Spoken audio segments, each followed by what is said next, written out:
I first became aware of the Violins of Hope project in 2011.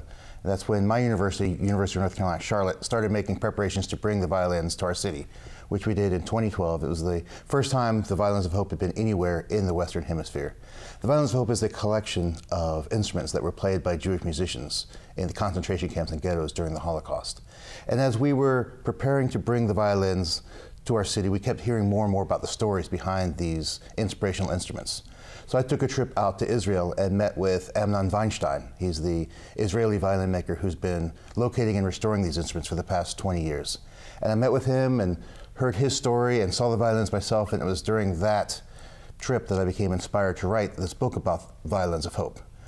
Music is something that's very dear to me. It's something I love very much. It's something I've dedicated my career to. It's the medium through which I've met most of my friends, Alex in grad school, where I met my wife. Everything I love in this world I owe to music. But it was a real shock to me to think that music could be more than just a passion and more than just a vocation, but a form of resistance, a voice to stand up to tyranny. And in some cases during the Holocaust and in other dark periods of the world, your ability to make music could make the decision whether you live or die. And that was really quite profound to me, thinking about music in that way. And that's why I wrote the book, Violins of Hope. When I sat down with Ruth Akers and with Barbara Goldstein to talk about this concert, the first thing I did after we decided to do the concert was to contact my friend Jay. I said, Jay, we're going to do this concert. It's really great. And so we were talking about some kind of a concert, some way in which we could draw together the concepts from the book into a concert, bring Jay down. And so we did. I thought it was a great idea, and I think it's pretty apropos at this time in our history to have this conversation. And so we put the concert together, and we called it Music of Resistance, because in a way, there's a common theme here. Resistance in a way offers hope. The fact that, we might be able to get through this, I think that's inherent in Jay's book. And so the music that we're performing is music by composers who have had to really deal with this crucible of tyranny and human suffering, and somehow still continue to write music of incredible beauty and power. And so that's what the concert is. I had some ideas for programming, and we got on the phone and we had a really lovely conversation. And so he introduced me to a work that I was not familiar with. It's a work by a composer named Pavel Haas. He was a composer from what's now the Czech Republic, and was a student of Leos Janáček. And he was in the Theresienstadt concentration camp. He wrote his string study for a string orchestra, or study for string orchestra. And there's a very interesting and disturbing video that I came across through our own Holocaust Museum in Washington, D.C., and I'm sure it's available in many other places. It was a film made by the Nazis called Hitler Gives the Jews a City. And it's propaganda to show that in fact he's being very benevolent. He's put all these Jews together in the city, and it's really a forced film. And if you watch the film, it really does shake you, because people are being, you can tell they're being forced to smile. And it's amazing that in that film there is a performance of the string study. And Cheryl is conducting, and then at the end of the performance, Haas stands up and takes a bow. Well, the tragedy here is that Haas, soon after that film was made, many of the folks that were at Theresienstadt were shipped to Auschwitz. And Haas was one of them, and he lost his life there. And the parts to the string study were discovered. Cheryl came back and he found them, and so they were reconstructed. And so it's such an honor to be able to perform this piece, and such a powerful, the music doesn't necessarily have anything to do with, it's pure music, but just to know that you're producing this, that you're writing this incredible piece of music and beauty during this time is really very powerful for us.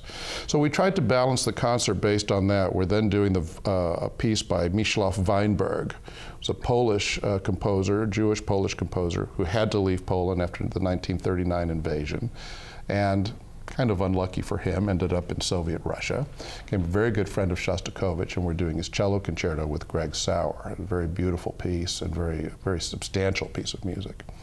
In the second half, another Czech composer, Bohuslav Martinu, he was already in the United States, and he had fled France, where he was working at the time, and he was in the United States. And while he was in the United States, the Nazi government in the Czech Republic, following an assassination attempt on the governor of the Czech Republic at the time, Heinrich Reinhardt, I believe is the name, if I'm not mistaken, they destroyed the village of Lidice in retaliation for the attempt on his life. And so he wrote a work called Memorial to Lidice, which we're going to perform.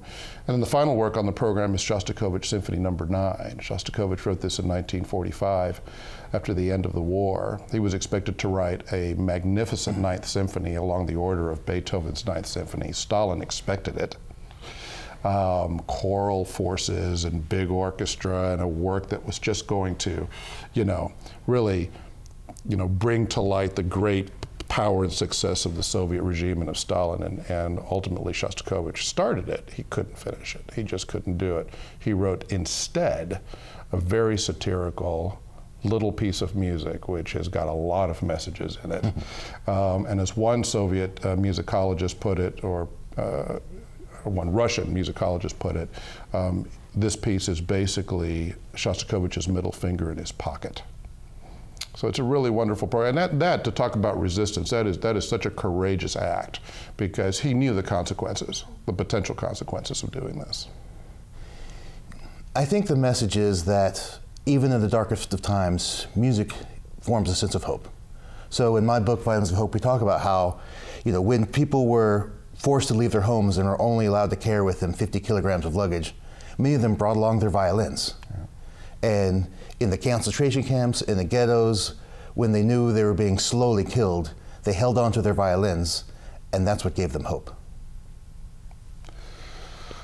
I would echo that. I mean, I read Jay's book, of course, and it's both a difficult book to read. The narrative is extraordinary. I mean, the way he weaves these stories is just absolutely, you can't stop turning pages. But it's also, again, it reminds you that the human spirit is something very, very special. I think that's one of the things, for me, World War II in particular, I mean, you can say this about a lot of wars, but World War II in particular, the final solution, all of the Holocaust, everything that happened there, shows the extremes of the human condition. And music has an interesting way of being able to demonstrate that. Because the one thing about music, and especially instrumental music, is that we have to depend on our inner ear, which is connected to our feelings, our soul, to make sense of what we're hearing. And so in a way, it touches us more deeply in some ways than even the spoken word does, I think. And so it allows us the opportunity, if we really allow ourselves, if we just, just listen and take it all in, it allows us the opportunity to get into the minds and souls of these people who were going through this, to experience in some way, and to appreciate how beauty can exist alongside extraordinary deprivation and cruelty, and how these things, and this is, at the end of the day, this is what we as human beings reach for, to find beauty in the midst of things that we just are impossible for us to understand.